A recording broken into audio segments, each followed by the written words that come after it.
a setup that managed to keep some of the most sensitive elements private, led to a very successful negotiation. And I'm hopeful that will lead to the restart of the Northern Ireland institutions, which is being discussed at the moment. So when I look at it, and it's, one of the things I did, or rather didn't do, after leaving office, was I purposely didn't speak to European leaders that I knew very well. I didn't want to undermine in any way the government's negotiating position when it was negotiating the withdrawal agreement, or indeed when it was negotiating the Windsor Framework. I stayed out of it because there's always the problem that people might think you're a back channel or what have you. So I stopped those relationships. And I think it's been interesting coming back to see how it's working and how problems are being fixed and opportunities are being taken. I think a lot of the heat and anger has come out of the relationship. It's now much more functional, and I think it's functioning well. Very good, thank you. Well, let's take off now into more specific areas. Lord Lamont. Good afternoon, Foreign Secretary. In our last report, this committee recommended that the UK and the EU deepen and improve its relationship on foreign and security affairs. It also proposed limited structured arrangements, which the Foreign Office wasn't so keen on. I suppose it depends very much what one means by structured, but I don't think anyone meant joining the CSFP or having a large bureaucracy or anything like that. But do you really believe that ad hoc coordination just when issues arise is really going to be sufficient to address long-term strategic issues such as China, such as Gaza? I'm a very practical person, and I think what matters is what works. And I would argue that, the biggest challenge we've had is Putin's illegal invasion of Ukraine. And that has been, I think, in terms of the British and European and NATO and international response, a huge success. And I would say the way that the UK's worked with the EU and others in that time, it's developed its own structure. It's not unstructured, but it's been ad hoc arrangements put in place, whether it is delivering military capability, whether it's delivering training, whether it's the sanctions regime, the separate aspects of coordination, all of them have worked very well. So, look, one should never rule things out and say we wouldn't look at this idea or that idea. But I think that the flexibility you have to meet a challenge by putting together, is it the G7, is it UK, EU, is it a NATO partnership? That flexibility really helps. And I haven't really seen, I can think of all sorts of things we could do to improve our own performance when it comes to perhaps defence production to provide more weapons to Ukraine. But I think that the coordination internationally done in this ad hoc way has been very effective. Thank you very much. Could I ask you what effect you think what effect on UK-EU relations there will be from Britain joining the PPCPP arrangements in the Far East and the tilt to Asia? What effect do you think that will have? Well, I think it's, the first, obviously if you leave the EU, the key thing is to take advantage of the new situation you're in. And we're not in the customs union, we're not in the single market, we're making this partnership work. And as part of that arrangement, we're free to make these trade arrangements with the rest of the world. And I'm delighted that we're doing CPTPP. We'll be one of the largest players in this new emerging bloc. We can help shape it and develop and grow it. And while, as the debate during my maiden speech showed, currently it's a small percentage of our trade. These are some of the fastest growing economies in the world. So I think we can do that consistent with our obligations under the withdrawal agreement, and we can make that work, and that's what we should be doing. There's no point leaving and not taking advantage of leaving, and that's what we're doing with things like that. I mean, obviously there's a sort of capacity issue about how many trade deals can we do, how quickly, but again, I've been impressed that actually there's a lot of very good work that's been done, and we need to keep that up. Thank you very much. Lord Honey. Just following up, Foreign Secretary, if I could, the point about the structured framework that might be considered. I'm sure you're familiar with the fact that your successor as Prime Minister, in fact, included such an idea in the political declaration that was attached and which was then retained at the time that the Trade and Cooperation Agreement was agreed, but was then dropped. Doesn't that imply that both sides think that would be quite a useful thing to do? And don't you think that, for example, on China, and I'm not trying to lead the discussion onto a substantive discussion of China, it's going to be much trickier to have a full ability to talk through issues with China, particularly if they become really, really, really seriously difficult because of US-China relations with our European colleagues, if we don't have some structure of that kind which provides for it, because clearly you then have to create it, as it were, on the hoof. I just wonder what your feeling about that is. Well, on the bigger point you're making about, should we be ad hoc or should we be structured? As I said, I'm practical, I'm results-based. I think the things I can see us doing on an ad hoc basis seem to be working very well. I mean, in a weird way, I liken it a bit under the coalition, where, when I was running a coalition government, the civil service advised, quite rightly, we must have a coalition committee. For whenever there's a problem, let's have a coalition committee, and all the panjandrums will gather, and we will use that to, iron out the difficulties and reach a conclusion. I think it met once. When we'd had a row that was so bad, we had to sort of get together in front of everybody to show that we were still committed to the coalition. But sometimes over-structuring something, the reason why it never met was we found very good ad hoc ways of getting things done.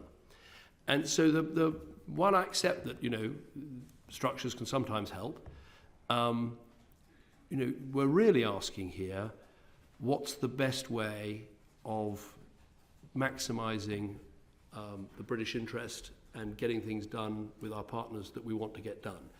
And so, for instance, on China, there is a regular dialogue that we have with the EU.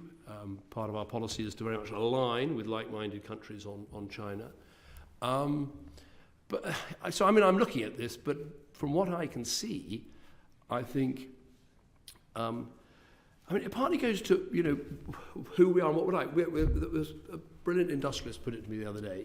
We are big enough to matter, but small enough to be nimble.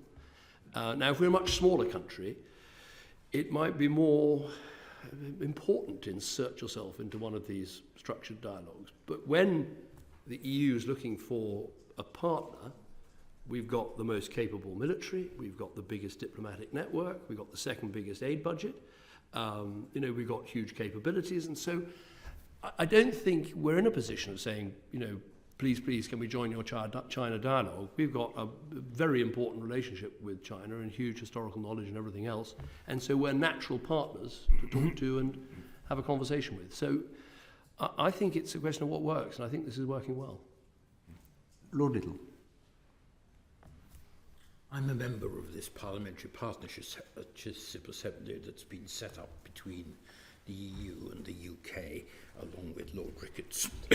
And it's pretty evident to me that on the European Parliament side, there's a lot of support for a more formalised defence and security relationship as, as time goes on.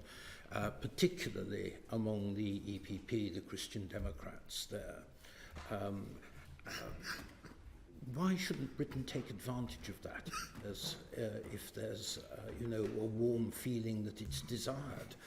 And I remember, in the, I don't want to go back over the referendum campaign, but in the referendum campaign, one of the points you made as Prime Minister most forcefully and impressively was that being a member of the EU helped us maximise our influence on foreign policy and security. Have you changed your mind on that? Look, if you're a member of the EU, you're in those structures, and you try and make those structures, you try and bend them to your will as much as possible. Frustrating as that can sometimes be, because you want to issue a statement on Gaza and you're held up by Luxembourg and Malta. So, but you're in and you make the most of it. When you're out, it's seems to me the most important thing is to ask yourself, right, how do we get done what we want to get done? How do we maximise our influence? So if you take things like, you know, the Ukraine training mission, I would argue, you know, we led that while we were still in the EU. We've supercharged our leadership of it outside the EU, and we're working with EU partners in our training program, and that's working very well. So in terms of, I mean, thank you for what you do. Obviously, the collaboration between parliamentarians, I think, is part of the Trade and Cooperation Agreement. And so there are structures in the Trade and Cooperation Agreement, and there are committees that meet to discuss all sorts of issues. Some of them are doing great work. I think they've had something like 42 meetings in the last period. But sometimes we're finding we're getting things done faster through these ad hoc mechanisms. I've mentioned sanctions with Ukraine. That one's working well. The economic and military support for Ukraine, that's working well. The training program for the military is working well. And so I think it's a question of finding what works. But I wouldn't, you know, I think it's a mistake to think, having left, that the best thing is to try and recreate the sort of structures you had when you were in. I don't think we should do that. We have to, right, we're in a new situation, out of the single market, out of the customs unit, with a trade and cooperation agreement, with all the equities and powers that we have. How do we make the most of that? And how do we maximise the British interest, the British impact? And I think we need to think that's the question that we have to answer. Thank you. Let's move on. We're going to come back to some of those Ukraine issues, Foreign Secretary, in just a moment. Lord Trenchard. Thank you, Lord Chairman. Foreign Secretary, the European political community, which has just been mentioned, I think provides a platform for the UK to engage on an equal basis with EU member states. And it started very well. Although I think the third meeting in Spain, I'm not quite sure that it received as enthusiastic a response from all quarters. And I understand that the press conference planned for the end of that meeting was cancelled. And as a result of that, I understand there is as yet no date fixed for the next meeting of the political community, which you, Foreign Secretary, I imagine will host here in London. So how would you assess the value of the meetings so far? What will be the UK's priorities for the next meeting? And when do you think the date will be fixed? Right. Well, first of all, I think it was a good idea. I think it was a President Macron initiative. And I think particularly timely with everything happening in Ukraine. And from what obviously I wasn't around at the time, but from what I've read, is that actually there were some very useful discussions on immigration and on energy, where us and European partners were able to use it for, you know, quite strong but informal agreements in those areas. So I'm in favour of it continuing. I think it's a useful forum. We're committed to hosting a meeting, which we want to do. We're discussing with partners exactly when that should be, and we don't have a date set, but as soon as we do, we'll let you know. I think it's a good example of a sort of, you know, and let's not make it, it's not too structured at the moment, it's quite informal, and I think that's right. Leader level, opportunity to discuss these issues. And I think actually immigration and energy are two kind of interesting areas where this whole question about structure, not structure, is interesting. I mean, when I had my first meeting with Maros Sefcovic in the Commission, obviously we want to, you know, one of the simplest things we ought to be doing on energy is having a better free flow through our interconnectors at an effective price, because if we're overproducing wind power, that's cheaper energy for Europe. If the French nuclear stations are running longer and faster and the wind isn't blowing, that's cheaper energy for us. So getting that agreement, and of course, when you want that, maybe the first thing the Europeans will say, well, we better have a huge energy structured dialogue, and maybe we have to have that. But actually, what I'm interested in is getting the early win for British consumers and for British energy providers. So, you know, there's a danger sometimes of putting something into a structure that every single European country has to be consulted, everyone has to take part, you get absolutely surrounded by bureaucracy and nothing gets done. So there are dangers with the over-structuralisation, if that's a word.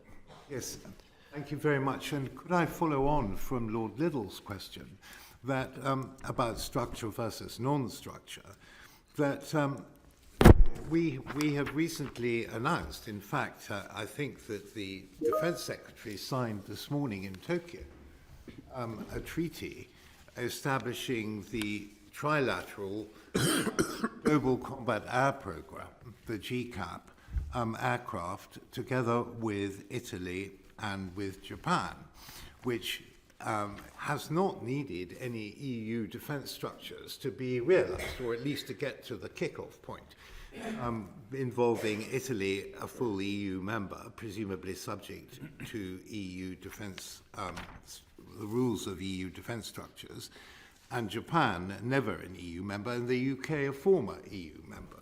So I think that's very interesting. But I'd also like to ask you if you think there will be other such agreements. But Lord Lamont talked about our tilt to Indo-Pacific. And surely the EU will also want to tilt to Indo-Pacific because the CPTPP countries are growing twice as fast as the EU countries, and more than half of the global growth predicted over the next 10 years is going to be in Asia-Pacific. Won't they want to do the same? I'm sure they will, but I think it comes back to my big enough to matter, small enough to be nimble thing. So our tilt to the Indo-Pacific isn't just a phrase. I mean, you can see with the AUKUS agreement, classic example of big, they want to include us because of our capabilities and submarine capabilities. That's a big move, and I think important. Having new status at ASEAN is one of the few countries to do that. The Hiroshima Accords with Japan. I mean, right now it's extraordinary to think something would be unthinkable in my parents' or grandparents' day of British forces with Japanese forces training in Japan and doing live exercises. So these are things that the Indo-Pacific tilt consists of, and obviously CPTPP is the most significant of them. But it's a proper thought-through policy with a number of things, that actually real things that are happening, which I'm sure if the EU wants to find its own way of doing those things, it can. But we're of a size and a scale where we're capable of making these steps ourselves and making a success of them. Foreign Secretary, before we come to Ukraine, where we've got a number of questions, I just wanted to ask you about our bilateral relationships with two of the major European countries. It's 13 years since Lancaster House, the UK-French treaties, and I'd be interested to know how you see the prospects for further UK-French foreign policy defence cooperation. There was a summit on the 10th of March with Prime Minister and President Macron, which had a long laundry list of things.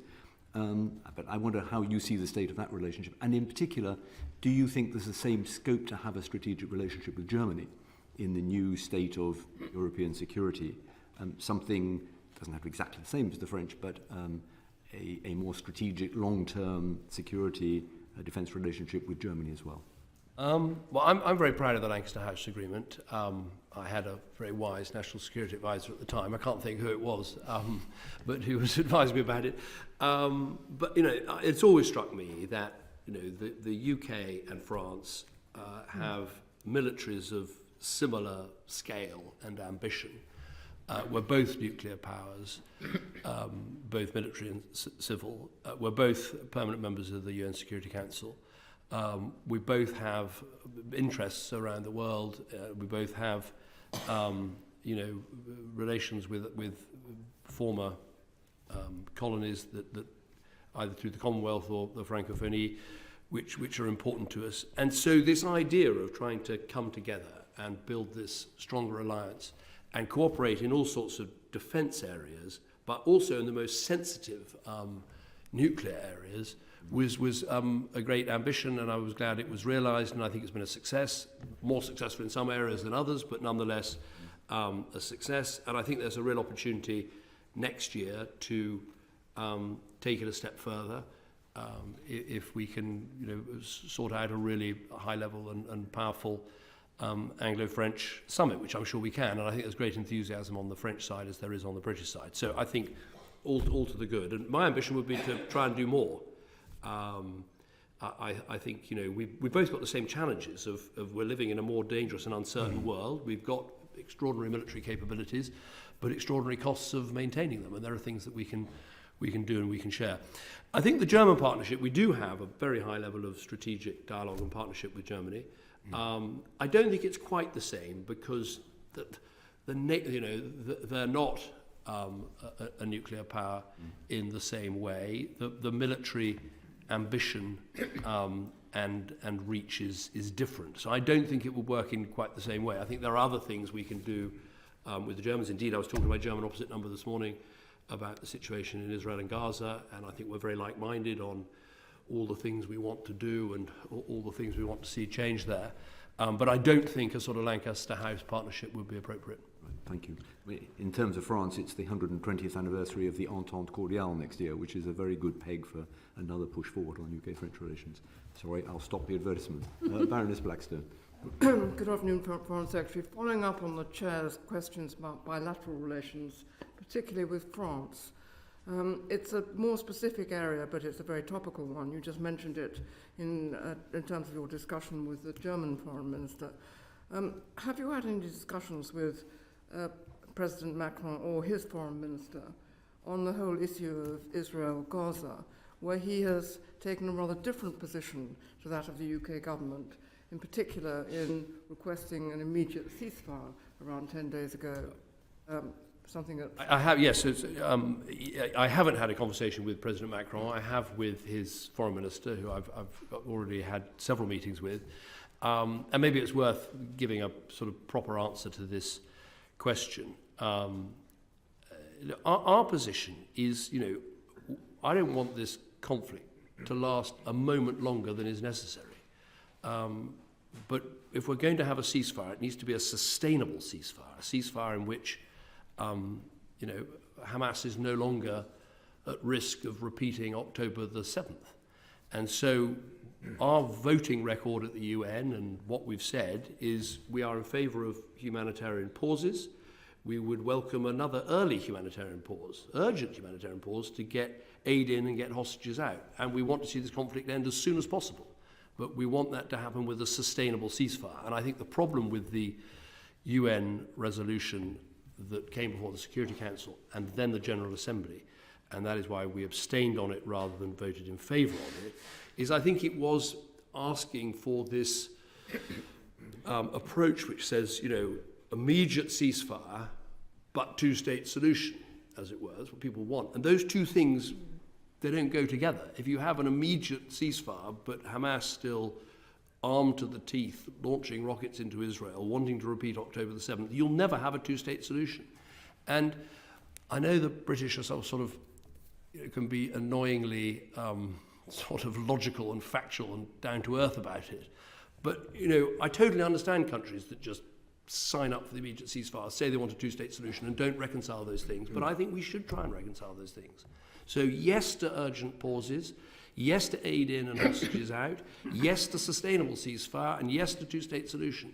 But I don't think we should vote for things that are inconsistent with those views. And so that's the difference between us and what the French voted for and others voted for. The Germans, I think, with us abstained when the vote went to the General Assembly. But I think our approach is the right one. But can I just ask one more question? Yeah. Have you really any hope of getting in the medium term to a two-state solution and working with our European partners on such a development in a context where in the West Bank a huge amount of what was Palestinian land has now been occupied by illegal settlements? How are we going to make...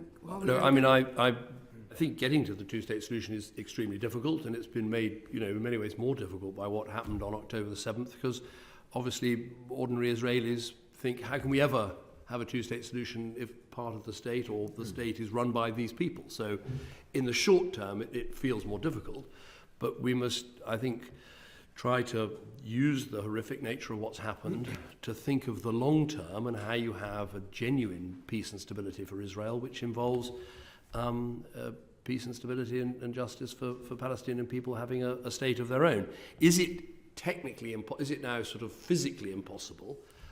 No, I don't think it is. I was in Israel recently, and every time I go, I always ask for the same tour by the same person, the charming Danny Seidman, who walks you around East Jerusalem and shows you the latest state of settlements and says, yes, it's getting worse, but it is still possible to bring about a two-state solution if we act with purpose. And so I think it is still possible, but the pathway from where we are today to getting there is very, very difficult.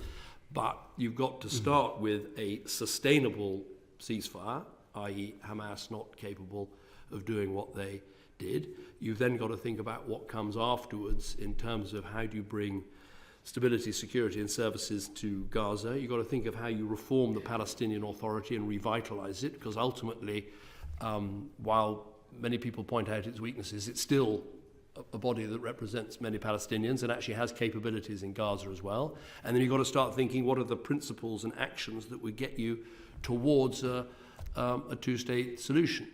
And it's hard to do that if all you've got is a set of principles. You're not really going to get buy-in from the Arab states and others that want to see these things happen. If you have a fully announced plan on day one, the thing will probably fall over and collapse and you won't get anywhere. So it's how do you go between those two poles to create something where people can see that there's real momentum and progress towards a long-term solution. But is it impossible? No, but it's going to be very hard in the months ahead. Lord Hannay, just briefly. Very short one on that, because I noted that the Israeli ambassador this morning said flatly that a two-state solution was completely ruled out for her government. Do we think that she was speaking on instructions, or and what are we going to do about that? I don't know is the answer. I read the transcript and it is disappointing, but ultimately,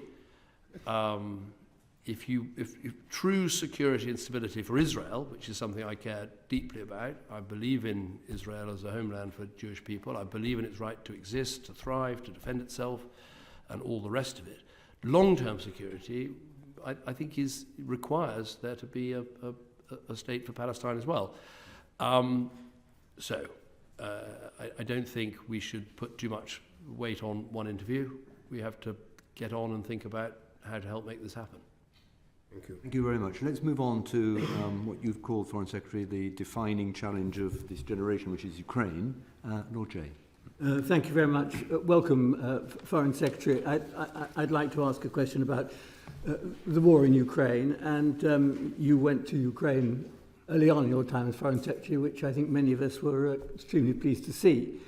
Last month, Ukraine's Commander-in-Chief said that, and I quote, "As in the First World War, we've reached a level of technology that puts us into a stalemate."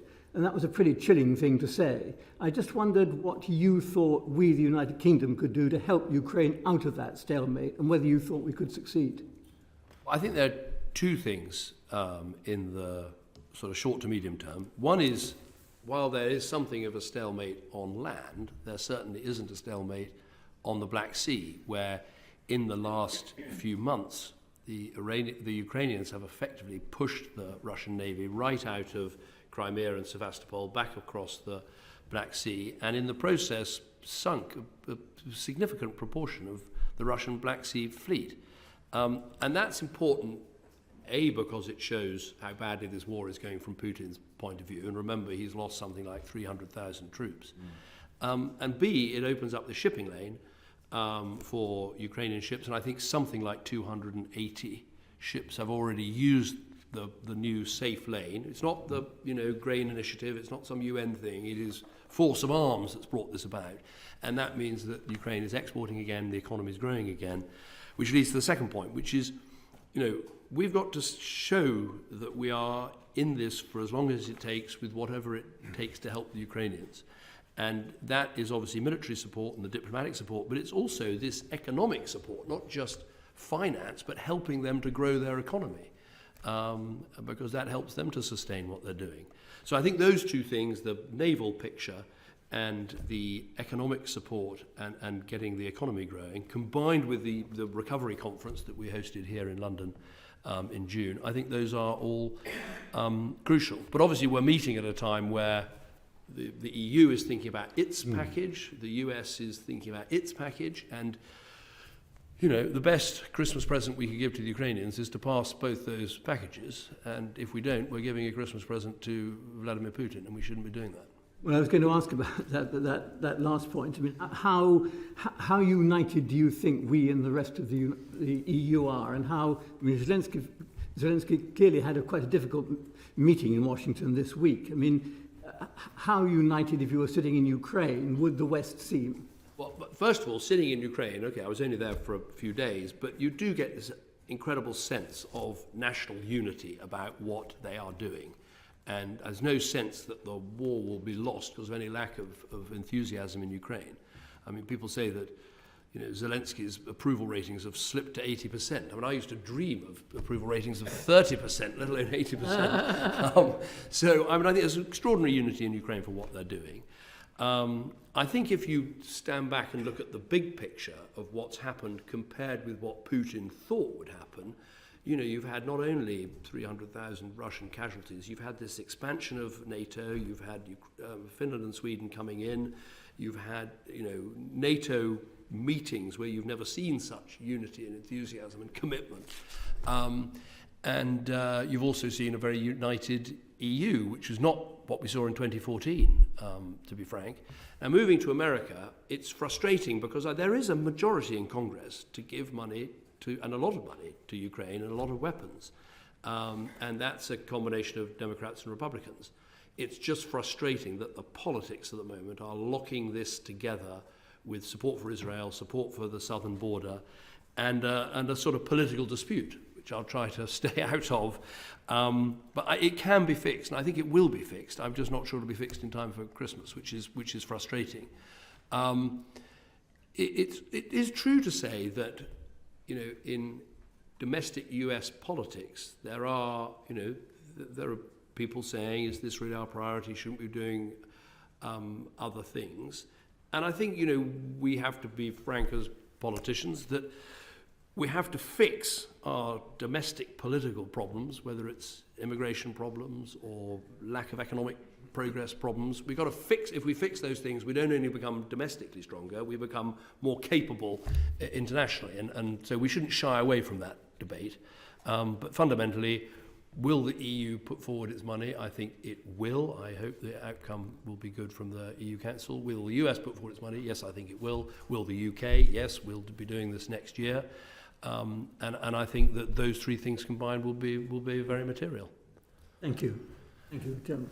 Ernest Nicholson wanted to follow up. So, does the Foreign Secretary feel that, given that Russia is rebuilding her economy on a war footing, does he feel that we and the EU are taking that seriously enough, particularly with the defence space for munitions, to allow Ukraine to hold what she has and to properly deter in the Baltic, in that inaction will have a consequence this time? I think it's a very good question, and it's certainly, I think I mentioned in the House the other day that it's one of the things that, while I think we've done brilliant things in supporting Ukraine, it's the one area where I think we need to do more. What we've done is we have obviously supplied the Ukrainian armed forces with a lot of sort of Soviet-style and era equipment that they fits with what they have, and that's been very useful.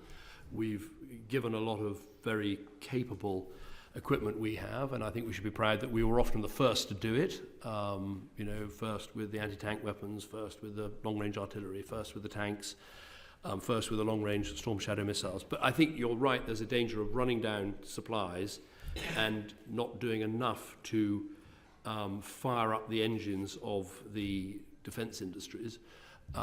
And there's a number of steps we're looking at about what more we can do in that area. It's obviously a sort of cross-government initiative. It requires defence and business. And I think also what we do, we could try and replicate with European allies and partners. And I'm very focused on that. I think there's more we can do.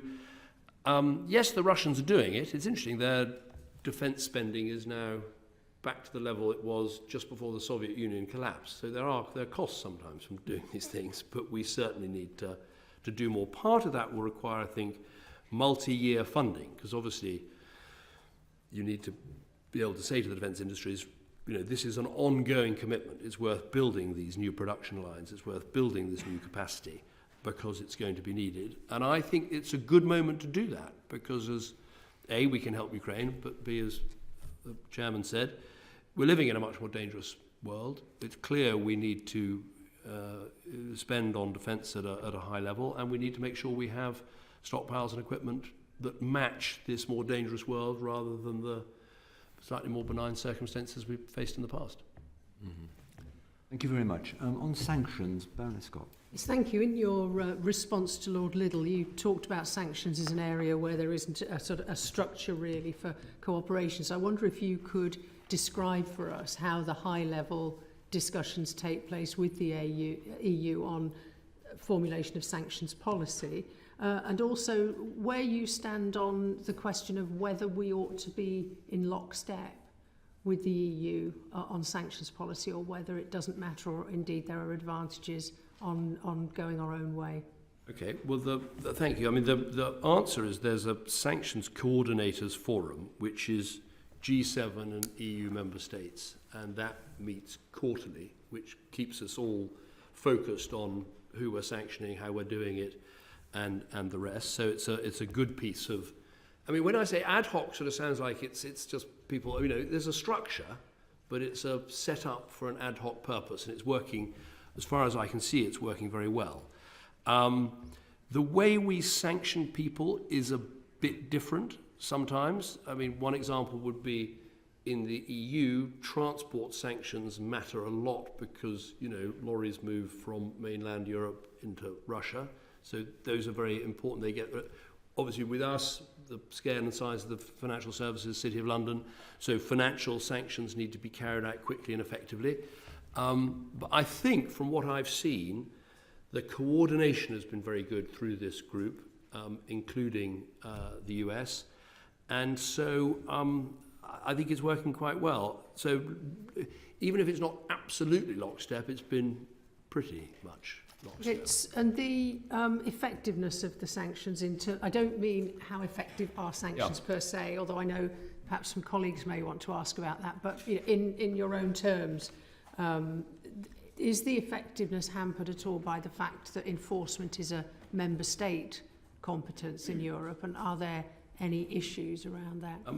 Well, the effectiveness, as I'm told, is that without sanctions, we estimate Russia would have had over $400 billion more to fund the war. So we think that sanctions, if you take them all together, have been effective. In terms of policing them, one issue is obviously where you've got sort of leakages, and we are working very hard to try and spot those. In fact, it was last week we sanctioned, I think, 46 different entities in 11 different countries, including 3 in China, and that was all about the sale of dual-use goods. Uzbekistan, actually there was a NATO member, Turkey, that had some companies that we think involved in this. So we're certainly on the case of trying to make sure that all the sanctions, whether personal or trade, are as effective as possible. In terms of, in the EU, I think that's a matter for them. We're outside the EU, we make sure our sanctions are put in place effectively. We've got this new sanctions regime where it's a sort of foreign FCDO policy, but of course if it's a financial sanction, it's done by the Treasury. If it's a trade sanction, it's done by the Trade Department. And that seems to be working well. So, but it's up for them if they want to make it a community competence or a national competence. I don't have to get involved in those things anymore. What a relief.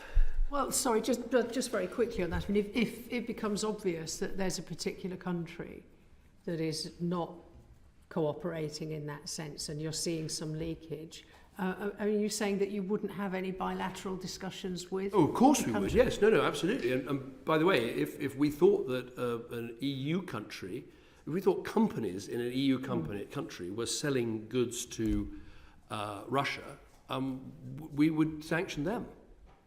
That's it was regrettable doing it to a company based in Turkey because they're a NATO ally, but we've got to do everything we can to stop Russia's war machine getting dual-use goods. End of. Lord Lamont.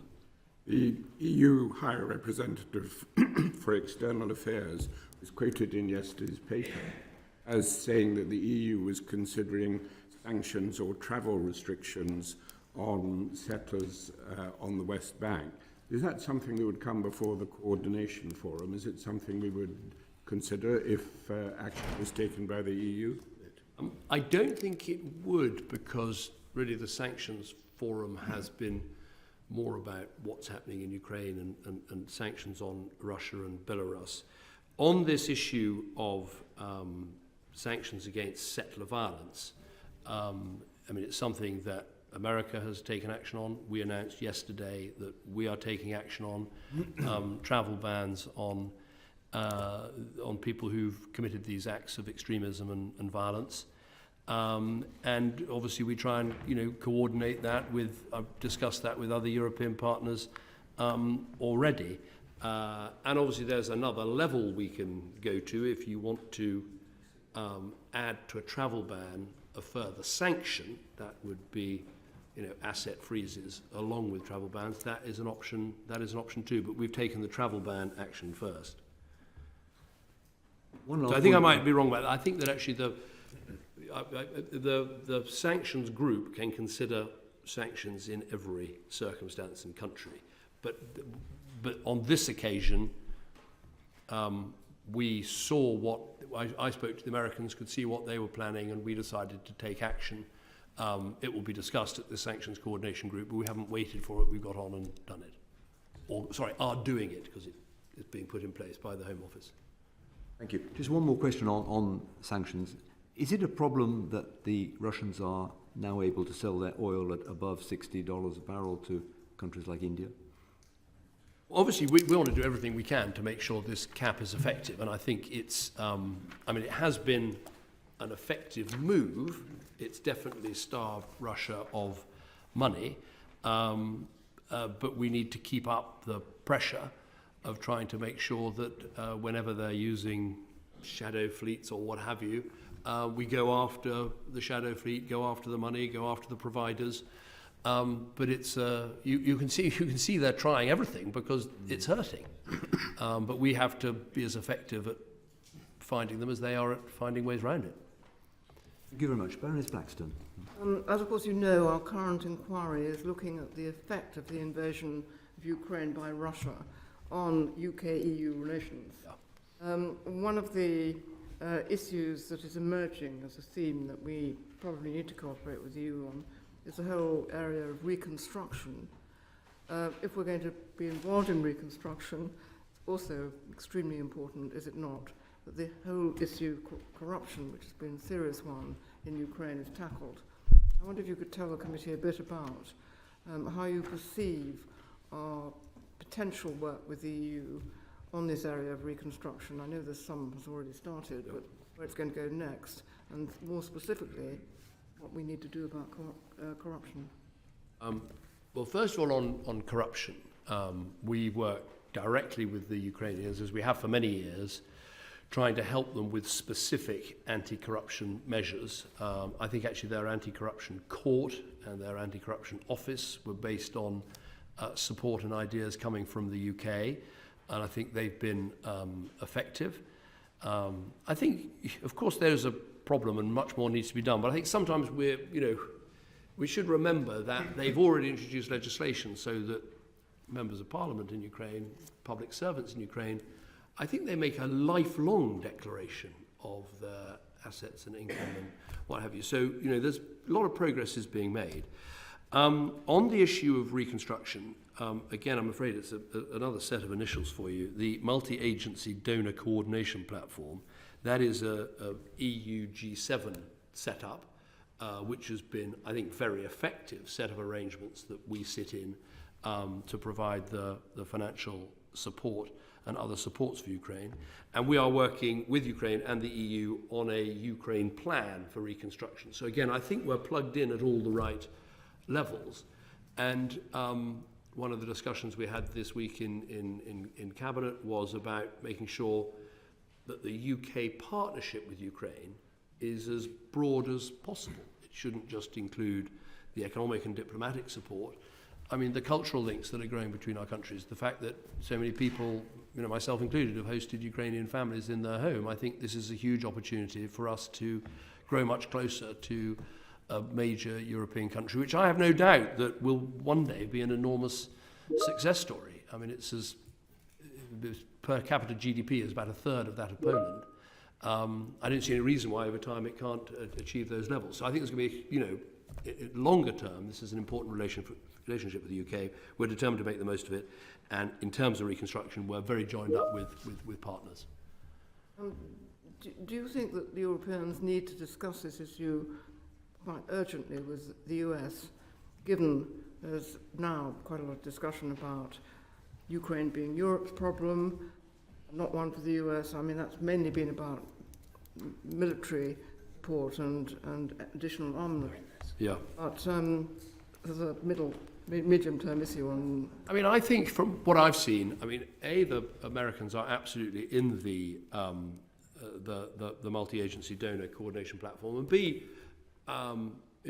Secretary Blinken, leads a lot of the G7 work. So we recently had a G7 call on how specifically to help Ukraine's energy infrastructure, not least as it's coming into this winter. What can we do to harden the energy? What can we do to provide backup generators? So I see the Americans as they're extremely positive players in this. He was the person who brought this together and coordinated it. And so, yes, they need to be involved. Yes, they are involved. I think that, clearly in the American debate, we need to insert ourselves and say, look, you were quite right in the past to say Europe wasn't doing enough on its defence. I think when I announced in Cardiff at the NATO conference we should all do 2%, I think there were 5 of us. There are now, will be by the end of this year, perhaps as many as 21 NATO players over 2%. And I think we need to insert ourselves into the US debate and say, yes, I know you want us to do more, but actually on Ukraine, if you add up military and civilian, Europe, EU plus UK is actually now doing almost twice as much as America. So we really are pulling our weight. So when they say, this is your neighbourhood, this is your problem, yes, and that's why we're leaning in as much as we are, but then also make the point to them, as I did in Washington last week, European security really matters to the US. History tells us that if you allow people to redraw borders by force, eventually the US gets drawn in and it'll cost more money and it'll be American lives on the line as well as just cash. Because Putin isn't stopped, who knows, the next country he invade might well be a NATO one. So I think that argument, I don't know, one mustn't overestimate one's own arguments, but I think it does land in America. And we have to get into that debate because otherwise the isolationist tendency will run away with things. I found the other argument that works when you say to Americans, look, you've spent effectively 10% of your defense budget, but with that, combined with the bravery of the Ukrainian armed forces, they have destroyed 50% of Russia's pre-war military strength. And if someone had come along and offered you that, you probably would have said, that sounds like a great deal. I just ask one more thing. You haven't mentioned the multilateral agencies and their potential role in reconstruction. So that obviously includes the European Bank for Reconstruction and Development. Yes, and the World Bank, all of those. And of course the IMF plays a crucial role, and we need to back up the IMF with the guarantees and loans and other economic support we're giving it. All of these things, I mean, it need to be marshalled to help Ukraine and to demonstrate there's this, massive long-term goodwill and support that's going to carry on through this period. Because at the moment Putin thinks he can outlast the West. And we need to, it's a simple fact, if you add up the countries on our side, we outmatch Russia's GDP by about 25 to 1. We've just got to make that economic difference count. And that's the challenge. Okay. Thank you. Baroness Ainley. Sorry, Lord Ricketts, did you want to comment on this one point? I just wondered, briefly. I know what the answer is going to be to the question, but just put my own personal feelings is that we're not doing enough. Is that, you know, we said we were going to increase defence spending to 2.5.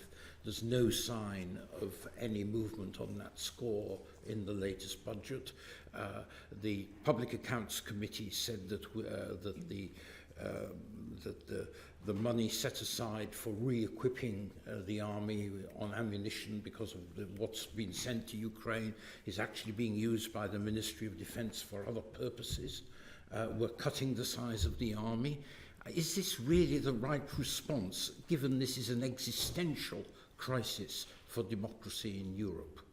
Well, we are above 2%. I mean, the figures vary because economic forecasts vary, but we are above 2%. And I think actually, the key question is, are we spending the money in the right places?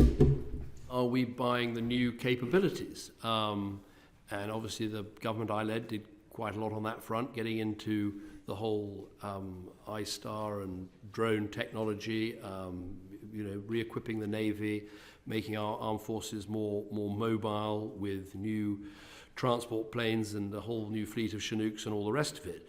But I think one of the things we've seen, not just in this conflict, but actually in some of the earlier conflicts in previous years, is this massive change in technology in terms of drones, often quite inexpensive drones, that are completely changing the state of the battlefield. So, of course, we need to think about how much we spend on defence in a dangerous world, and we're above 2% and potentially rising.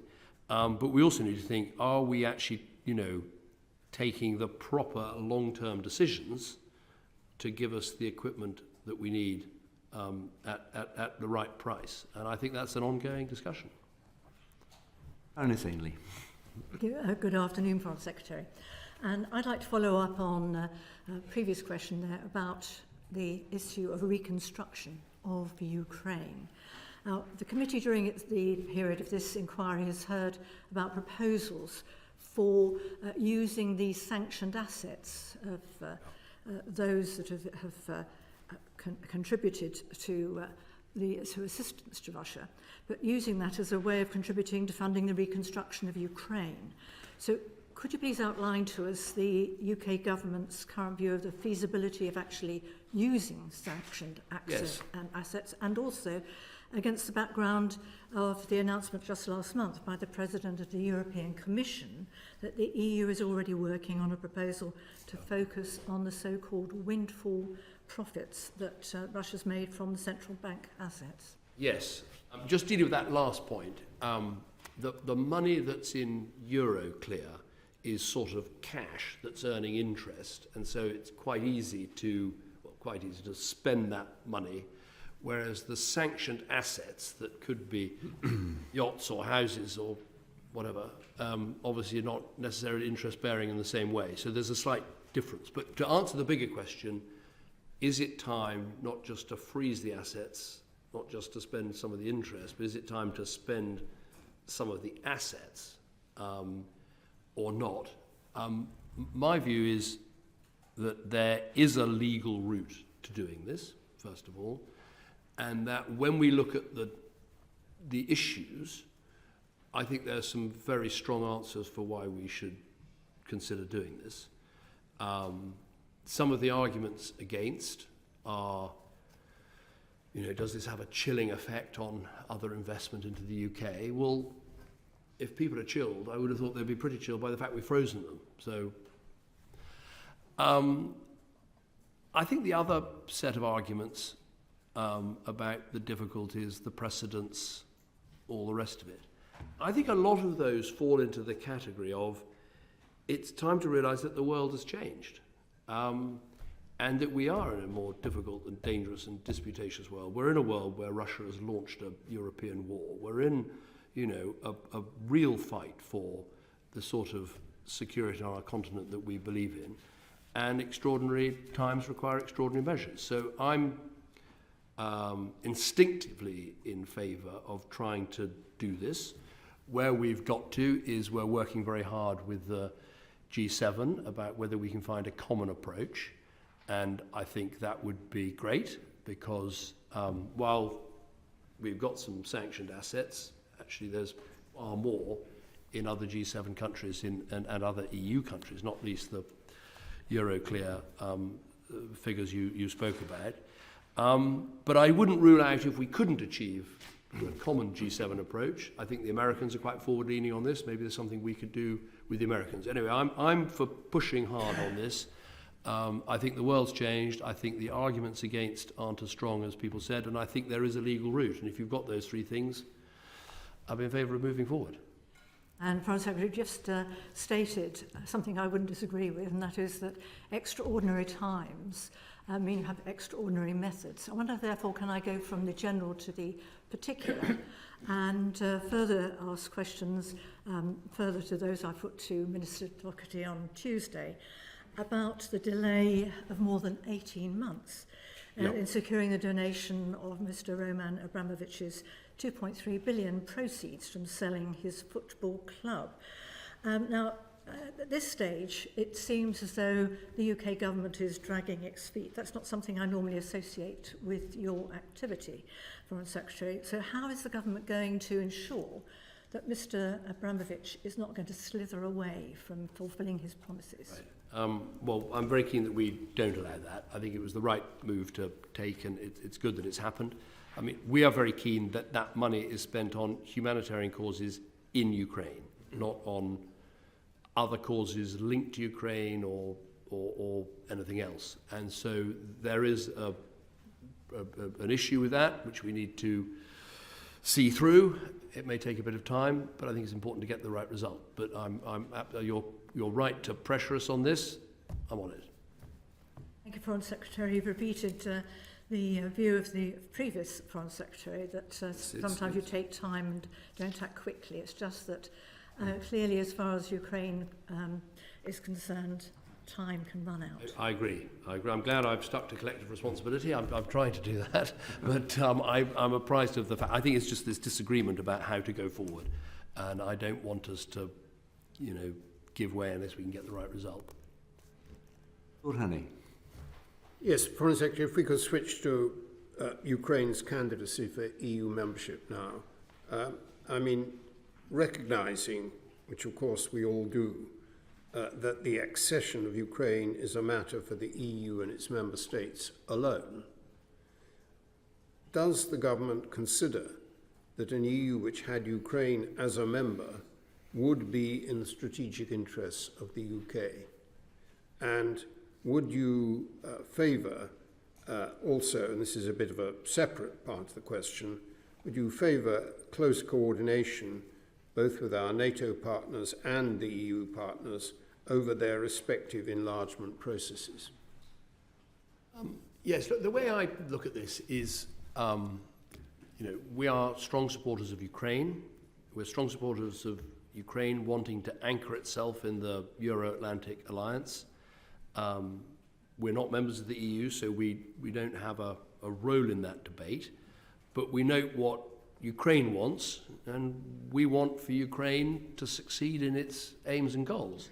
Now, we are a member of NATO, and we're doing everything we can to help Ukraine in its ambitions to join NATO. And that's not just about how you vote on the kind of, do you get an invitation or not? It's actually, can we help you configure your armed forces in a way that makes them more interoperable? Can we help you reform your defence practices and equipment that makes it more likely that you can join? Can we find ways of structuring coordination with you in different NATO projects so that you become even more likely to join? So where we're in an organisation and can help them join, we're absolutely all in and doing what we can. In terms of Europe, it's a matter for the EU. It's a matter for them to decide. But and as I say, we support Ukraine in its ambitions. But I can't affect the discussion that's happening on that. And so I think our role is to help Ukraine in all the ways we can to anchor it in that Euro-Atlantic alliance. Yes, I think that's very helpful, what you say. And of course, the committee recognises very well that you are quite right. We have no say on them joining the EU. But the question really was, and I interpret your response as being pretty positive, that it would be in Britain's interest that their application to join should succeed. Well, we want them to, if you think about Ukraine, they're fighting this war. We want them to be successful in that. They're growing their economy. We want them to be successful in that. They've applied to join NATO and the EU to anchor themselves in the Euro-Atlantic Alliance. We want them to succeed. But, I'm conscious of that. If you're not in charge of saying yes or no to something, you've got to work with Ukraine to help them in whatever way you can. Who knows what, the Hungarian Prime Minister will or won't do this Thursday.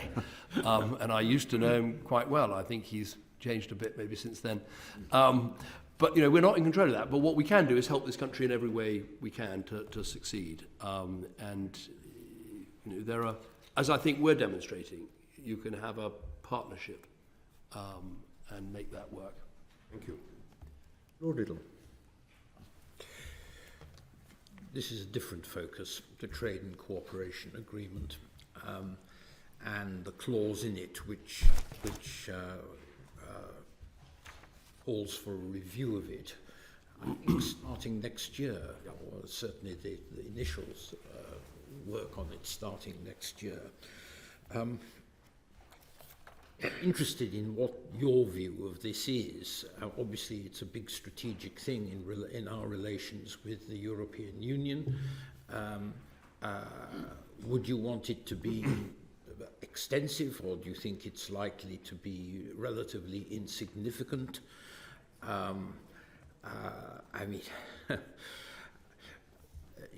You said right at this, that you'd kept out of the whole debate about the TCA after you ceased to be Prime Minister, and I understand the reasons for that.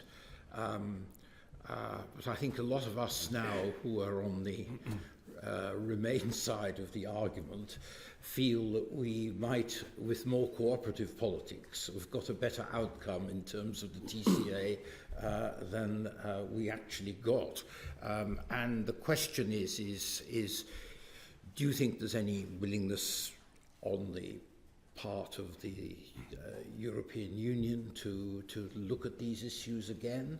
Or do you, what do you think is going to happen? Look, we have effectively a free trade agreement. It's one of the biggest free trade agreements in the world in terms of,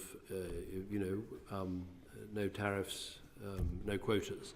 And, our aim is to maximise that, to make the most of that.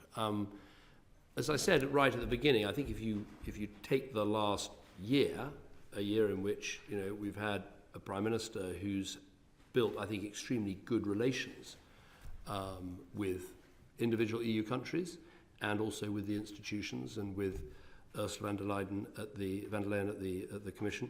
I think you've seen real results. You've seen an agreement over financial services. You've seen Britain getting a good deal on joining the Horizon programme, as we're a research and science superpower. You've seen the Windsor Framework, which I hope will help with the situation in Northern Ireland. So let's make the most of what we've got, I think is the way I would approach it. I don't think trying to sort of reopen it and change the nature of it is what we should be doing. There's plenty of things to discuss that are there. I think the other thing, and this is not trying to be evasive, that we're now a friend, neighbour and partner, and when we have these reviews, we obviously got some things we'd like to fix, but they've already got some things they want to fix with us. And it doesn't always help laying out a huge list of things in advance. So I want us to, be canny and tough operators to get the best out of this. Okay. Lord Lamont and then Lord Hannay. But isn't the review clause narrowly drawn and actually is restricted to how the actual free trade agreement has operated, how the TCA has operated? Isn't it, in fact, the reality that as long as you are not in the single market or not in the customs union, you can't really make huge changes to the trading arrangements? Well, it says, Article 776 of the Trade and Cooperation Agreement says, the parties shall jointly review the implementation of this agreement and supplementing agreements and any matters related thereto 5 years after its entry into force, and then every 5 years. So yes, you're absolutely correct in what you say, but I think that still provides quite a lot of maximisation, as it were, and issues arising. And I absolutely agree. You know, we have a massive free trade agreement. That's what we've got. That's what we're going to make the most of. And there'll be plenty of things to discuss under that. But it's not about reopening, you know, we're not suddenly going to reopen free movement or go back into the customs union or any of those things. That is absolutely not what this is about. Lord Hanley. One second, looking at the downside of this, I'm sure you're aware, but perhaps you confirm this, that there are risks in the government's policy on Rwanda, the bill that is before the House of Commons at the moment, which will come to us in due course, which, if it were to lead to some impediment to the European Convention on Human Rights, would put at risk the TCA because of the terms which it is written into the TCA. You are conscious of that, are you? And you are aware that there is a downside in this that could come into play if the form of the legislation takes a particular shape. Yes, I mean, look, I started off by reading the judgment of the Supreme Court, and when you read that, it's really, it's not really about ECHR, it's about the dangers of refoulement of refugees from Rwanda back to the countries they've come from. And so what the government's done, which I fully support, is a bill that is extremely tough, but within our international obligations, but crucially a treaty with Rwanda, which most people thought wouldn't be possible, but was achieved by my predecessor as Foreign Secretary, now Home Secretary, in super quick time, and it's a very rock-solid treaty about which it covers this issue of refoulement, and then an evidence pack of what things are really like in Rwanda for people who live there. And people often forget that, you know, Rwanda hosts Afghan schools that relocated from Afghanistan to Rwanda, schools from Sudan that relocated to Rwanda. It has, you know, it gets this sort of pasting sometimes in the parts of the press, but actually which I think it doesn't deserve. So I'm confident that we've got the right approach, that we can get this policy to work. And it's crucial that we do because we're going back a bit in the conversation. It's highly visible illegal migration is upending the politics and people's faith in politics and politicians and systems, not just in Britain, but all over the world. I mean, when you're in America, every other news item is about the problems on the southern border and the 6 million people that have crossed that border over the last 5 or 6 years. Every European conversation you have, compared with when I was Prime Minister 7 years ago, every European conversation is about what are we going to do about the problems of illegal migration. We've got to, now of course there are enormous downstream answers which the FCDO, my department, has a lot to do with. How do we help stabilise fragile states? How do we invest in economies that create jobs for people so they don't want to travel? There's lots of good stuff to be done there, but you've got to have a method of dealing with illegal migration, which is what the Rwanda bill is all about. Yes, the question did still relate to the mechanisms that we use to implement that and the risk that they will bring us into conflict with our obligations. I don't think it... I merely asked, and I don't want to press this further.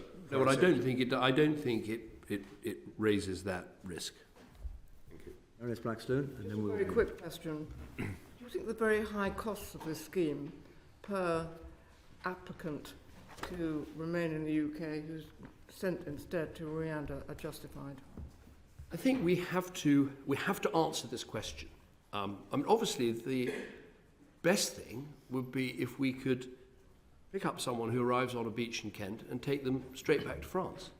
But we can't do that. I remember when we were dealing with the migration crisis and people were crossing from Turkey to Greece, and it went on and on and on, and the numbers grew and grew and grew. And then we had that deal which was highly criticised at the time, which gave Turkey quite a lot of money. They were looking after a lot of refugees from Syria. But crucially, every person who arrived on a boat in Greece or a Greek island from Turkey went straight back again. And the deal at that stage, from memory, was that every time that happened, the EU would take someone else from Turkey. But of course what happened is the trade collapsed. The numbers went absolutely through the floor, because as soon as you take away the people smuggling model, because people are paying a people smuggler to take them from A to B, as soon as you go from B straight back to A, there's no point paying the people smuggler. So while I accept it's expensive, it answers the question. And if you can't provide the answer, you're going straight back to France, which we can't do. The French won't have it and the EU won't allow it. This is an answer to the question, and that's why I support it. Thank you. We've got three other areas just to cover fairly briefly. The first is youth mobility. Baroness Nicholson. Might the Foreign Secretary wish to update this committee on the question of youth mobility? I know there are various agreements with individual member states. Might there be a possibility of accepting what this committee earlier proposed of a full EU agreement on youth mobility? I say because the agony that has been caused for the creative industries, the musicians, in only having individual agreements has been very difficult indeed. And of course it's much easier and cheaper for everyone if we can have some collective agreement on youth mobility. Well, what we've done is, you know, because I know you've been looking at this, is we have been having bilateral discussions about this issue, including with the French, about mobility, for instance, for school visits. And I think actually going to your point about the musicians, I think there are only now 4 countries in Europe that don't accept a sort of non-visa route. And so we have, you know, I'm sure we'll deal with the remaining 4. So we have, you know, gone a long way to dealing with that problem. I think with the schools thing, I would prefer us to keep going with these bilateral discussions. I think that the problem of going further is, you know, I think we'll get straight into, well, why don't we have a youth mobility scheme that's, you know, complete mobility for everyone up to the age of X, and you're straight back into free movement of people. And so I just don't think that's the right way to go. I think let's try and deal with this problem, school trips and school visits, and build it from there, rather than try and do it another way. Continuing just a moment on the touring artists, which has been an issue that has come up a lot at the Parliamentary Partnership Assembly, and strong support there. The fact that they are still facing multiple different bilateral regimes makes it very difficult, particularly for young and emerging talents who haven't got the back office support in order to meet all these different requirements around Europe.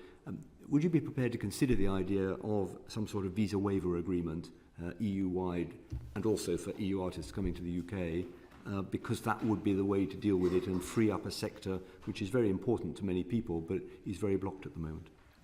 I do, you know, when this first raised its head, I remember being lobbied by a number of people that it really was a huge problem. I think we've taken quite a lot of steps to deal with it, but I'm happy to look further at whether there's more that can be done. Olaf, you might want to come in on this. Just thank you. As Foreign Secretary says, I think we are open to different options to look to address that. The visa issue is one that we've been around with the EU before in the context of the TCA negotiations, and I know your committee has looked into that before, and some of the parameters that limit that on the EU side remain in place. There are also other issues that you allude to, Chair, around cabotage, where some of the debate is tied to and locked to an internal EU debate around the way that cabotage works, and I think it's unlikely that the EU would want to offer a more generous cabotage arrangement to a third country than it would internally. But does that mean we wouldn't like to keep going further? No, we absolutely would. Indeed, we hosted the Trade Partnership Committee under the TCA last week in London, and this was one of the issues we raised. The cabotage issue means you can't put your musical instruments in one lorry and take it to 3 different EU countries without an enormous pile of red tape. So thank you. I appreciate that very much. Could we then come to... Sorry, could I just oh, yes, follow on? Lord Annie. On the trade, the schools, Yeah. it was extremely welcome that the Anglo-French agreement has now come into force, as was announced by the Home Office this week. But if I understood it from what the Minister said in our House at the time that this was first discussed, we are open to doing the same thing with the other member states. Are we proactively telling the other member states that this sort of deal, which involves accepting for school visit purposes ID cards, is on offer to all of them, because that is what we were told? We're very interested in talking to other member states about it and getting it done that way. I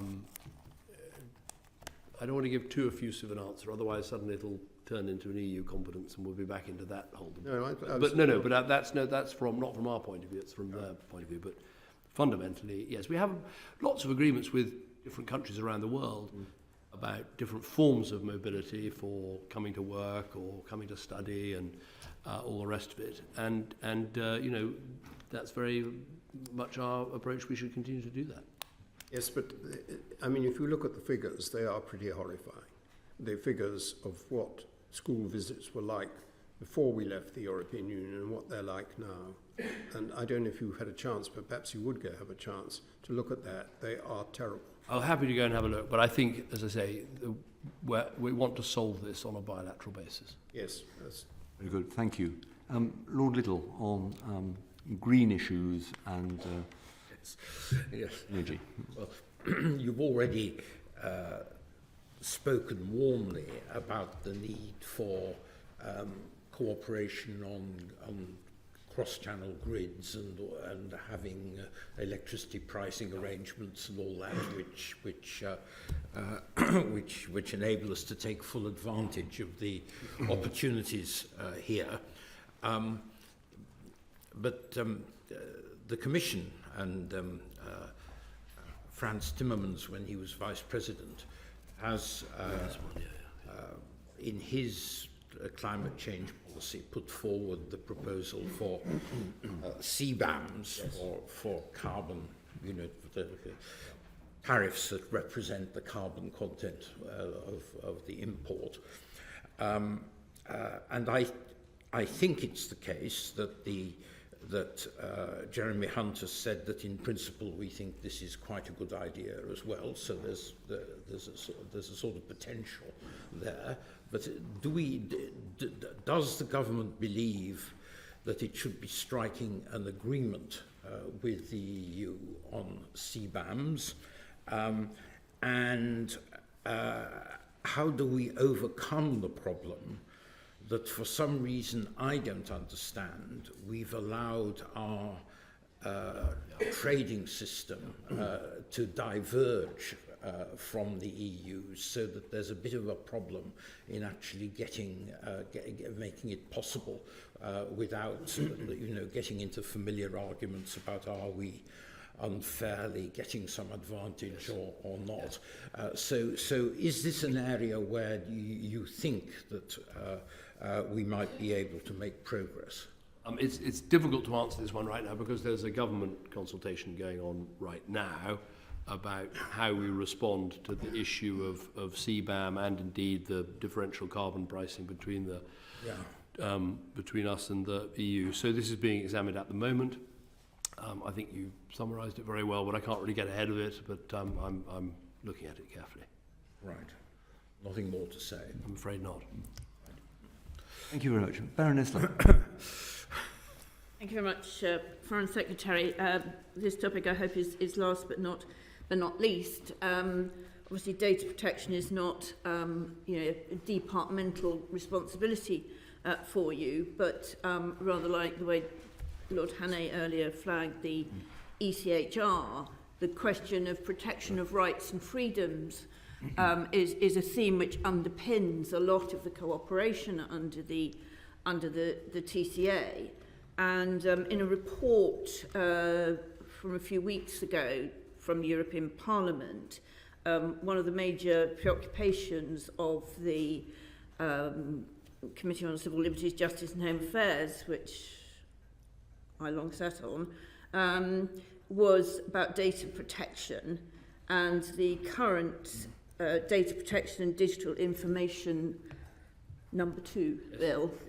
And the worry, they expressed deep concern about this bill, that it's of the utmost importance that the UK ensures that the level of protection is essentially equivalent to that afforded by the EU. Very worried about the serious risk of onward transfer of data to countries which do not provide an adequate level of protection.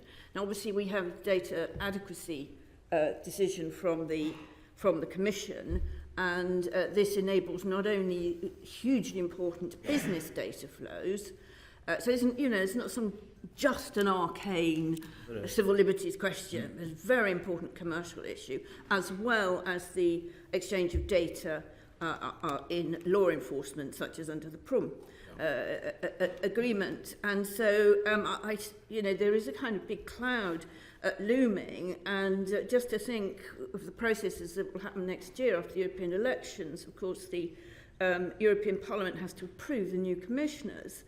And I can, having sort of been there, done that, I can just foresee the hearings for the Justice and Home Affairs Commissioners, when former colleagues of mine will be pinning the Commission down on this question of the adequacy of UK data protection for ensuring the continuation of the data adequacy decisions, which will be running out, and anyway the Commission can be cancelled anyway. So I just wondered if this is on your radar in a very important way. It is absolutely on my radar, and I mean, you describe it very well, but what I'd add is that, look, it's important we have the data adequacy recognition from the EU. That is important. But it's also important that we recognise that having left the EU, there's some flexibility. And, my general shtick here is where there's some flexibility, which we can work to our national advantage, whether it's in the way we regulate insurance, the way we regulate banking, the way we decide we're going to license new drugs, or we're going to run clinical trials, or any number of things where we want the best outcome for our country. We want to build our businesses, help our entrepreneurs, grow our industries, grow jobs. Where there's a margin to do things that suit us and work for us, we should take that.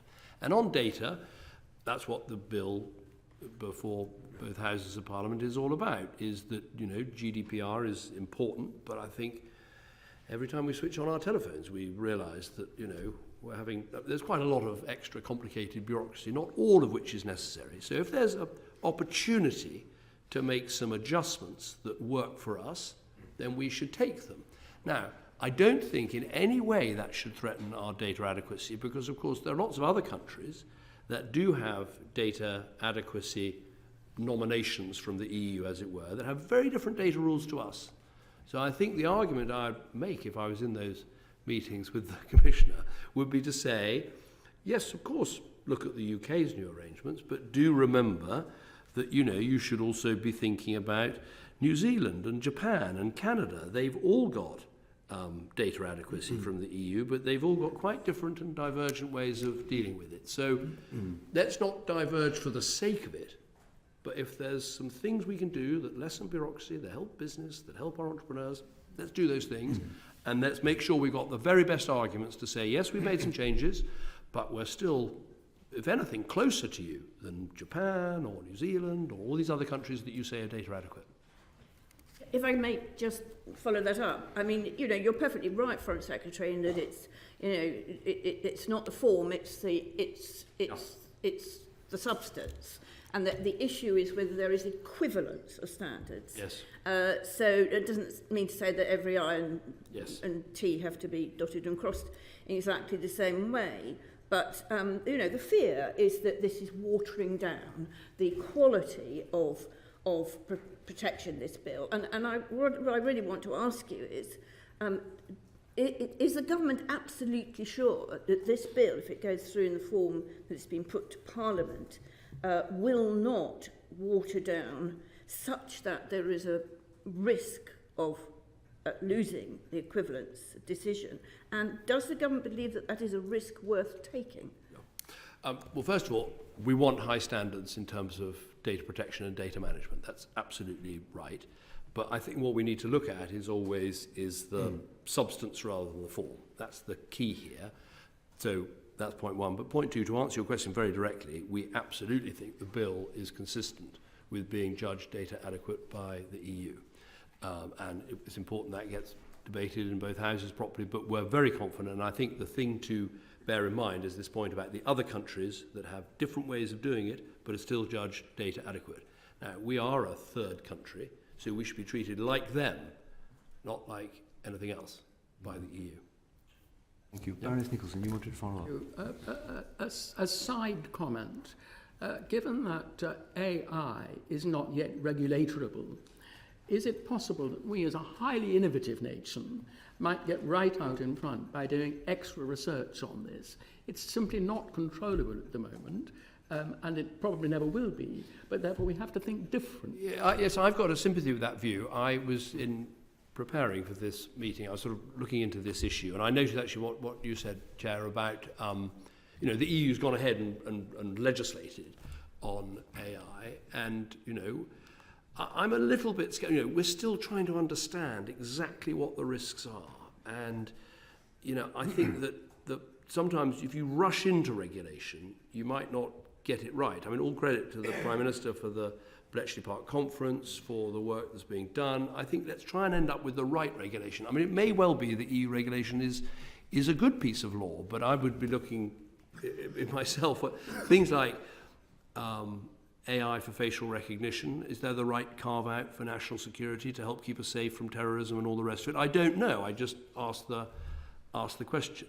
Is the way they're going to regulate, is it really risk-based, or is it stopping particular technologies in every area? I don't know, but I would be asking that question. So again, it comes back to this thing about big enough to matter, small enough to be nimble. I totally cribbed this off the head of Spotify when he came to speak the other day on exactly this sort of topic. He's worried about the way he's being regulated as against Apple and digital gateways, and someone asked him a question, well, does it really matter what the UK says about this? And he said, it absolutely does. You are big enough to matter, small enough to be nimble, and what your regulators decide and the laws you pass can have a real impact, as they have with some of the competition policy arguments about Microsoft and what have you.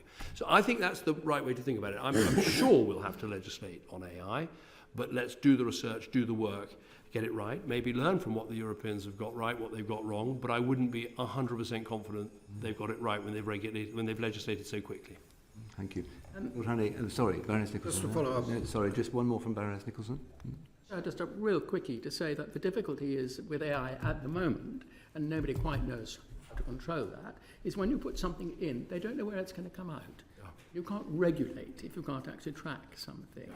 All I am suggesting is that we're a very innovative nation.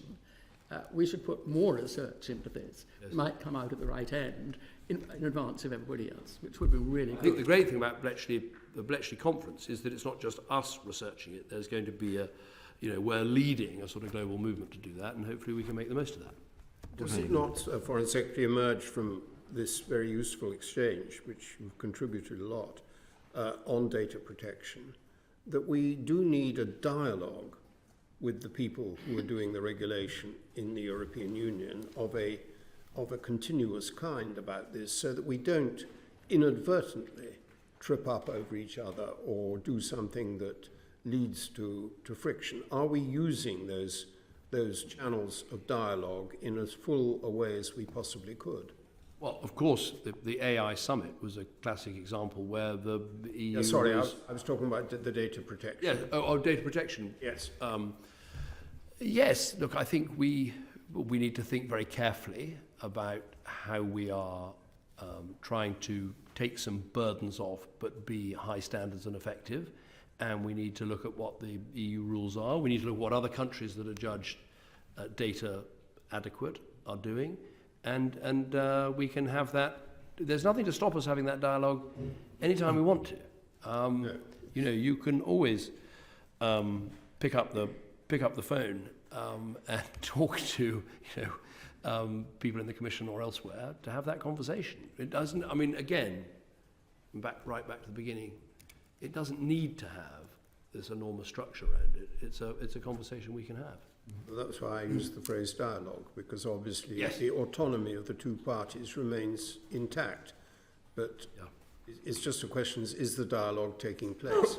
I'm not fully up to speed with all of the different committees that we have under the TCA, but I'm sure it's covered by... We do. The TCA obviously has the data adequacy framework attached to it. In that context, there is a regular dialogue, but I guess it speaks to the point that the Foreign Secretary made right at the start, that as well as that sort of, if you will, regularity of contact, there is also very informal and regular links. Yesterday, the relevant Director General from what's now DCIT was in Brussels talking about both AI and this issue. So that dialogue is happening. Thank you. Foreign Secretary, we've taken an awful lot of your time, and I promised to release you by 2:15. Can I just put one last question? Thinking back to the very important discussion you had with Baroness Nicholson about the challenge of our generation in gearing up on Ukraine and getting the defence industries working really well together across our countries, munitions, ammunition, other equipment. I personally am worried that when you look at the EU side, there is a sort of ecosystem where you have the European Defence Agency, you have the European Defence Fund, you have the PESCO projects process, and they are all set up in a way that is quite difficult for third countries to get involved. And so while this may be going on there, it's going on here, going on with the Americans, it's hard for us to get inside, as it were, this system in the EU on defence industrial cooperation. And I therefore just wonder whether that isn't worth another look, for example, to become an associate of the European Defence Agency, as the Americans have done, I think the Norwegians and Canadians, as a way in to that developing structure rather than being essentially outside it. I haven't had a huge amount of time in my first month to go into this in detail, but my memory of the European Defence Agency was we weren't particularly keen on it when we were in the EU. And so I'm not fully inclined to fall in love with it after we've left. And of course, you make the point that if you do it as a third country... What? We stopped it doing anything. Well, no, but if you... Well, anyway, now, no, it was... We don't think it was always a good use of money. It wasn't very efficient. It wasn't very effective. And now, as a third country, if you work with it, there are all sorts of, as I understand it, IP and other restrictions that you would be disadvantaged by. So it doesn't seem to stop the Americans wanting to participate, though. It's an interesting thing. Well, I'm not sure that when you ask them, whether it's the best bit of the defence cooperation, they'd argue yes. I mean, my way of looking at it is NATO repeatedly tells its members that we need to not just do 2%, but look at interoperability, look at mobility, look at how we work together. That is the best forum, in my view, for working out how to effectively defend our interests in our continent. And, there, Britain has been an absolute leader with the joint task force that we lead, with the work we're doing, including right now in Estonia and elsewhere. So I was always pretty sceptical of a lot of those European defence networks then, and I think we want a NATO-first policy even more now. Thank you. Baroness Ludford, last word. Yes, thank you, Chairman. Foreign Secretary, it just occurs to me that perhaps when the UK was inside the EU, we had the privilege of stopping things that when we're outside we don't, because we are more dependent on what is happening inside the EU. So we can't do anything about how the EDA works. But it's curious that the Americans and the Norwegians think it's useful to have an administrative arrangement, but the UK thinks that it doesn't need to bother because we didn't think a lot of the agency when we were inside.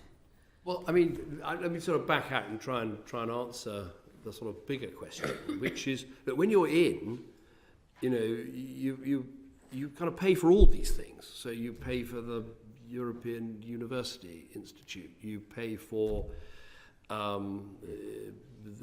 your share of the Erasmus program. You pay for everything, right? And you balance off the things you think aren't very good with the things you think are good, and you have to pay for all of them. When you're out, one of the advantages is that you don't have to pay for the things that you don't think much of.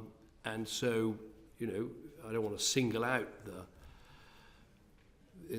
European University Institute, but we never thought that was very good value for money, and so we're not going to pay for it now. So I'll make that point. You're obviously right. Of course, when you're in the EU, you can stop things that the EU is doing sometimes, and when you're out, you can't.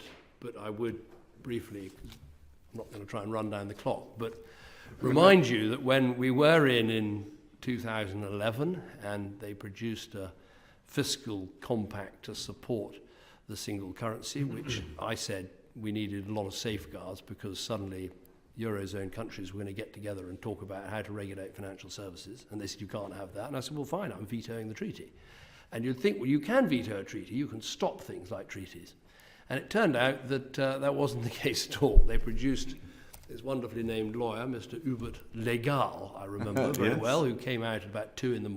and produced this book of EU rules and blew the dust off it and said, well, although there's been a veto, we're going to go ahead and do this treaty anyway. Very creative. And so they're very creative people. So don't believe you can always stop things when you're in. It's just the final coda I would add to that, because that proved you couldn't. Foreign Secretary, that's a very good place, I think, to bring this to an end. Thank you so much for your time and for going over such a wide set of ground so soon after taking on the appointment. We're very grateful indeed, and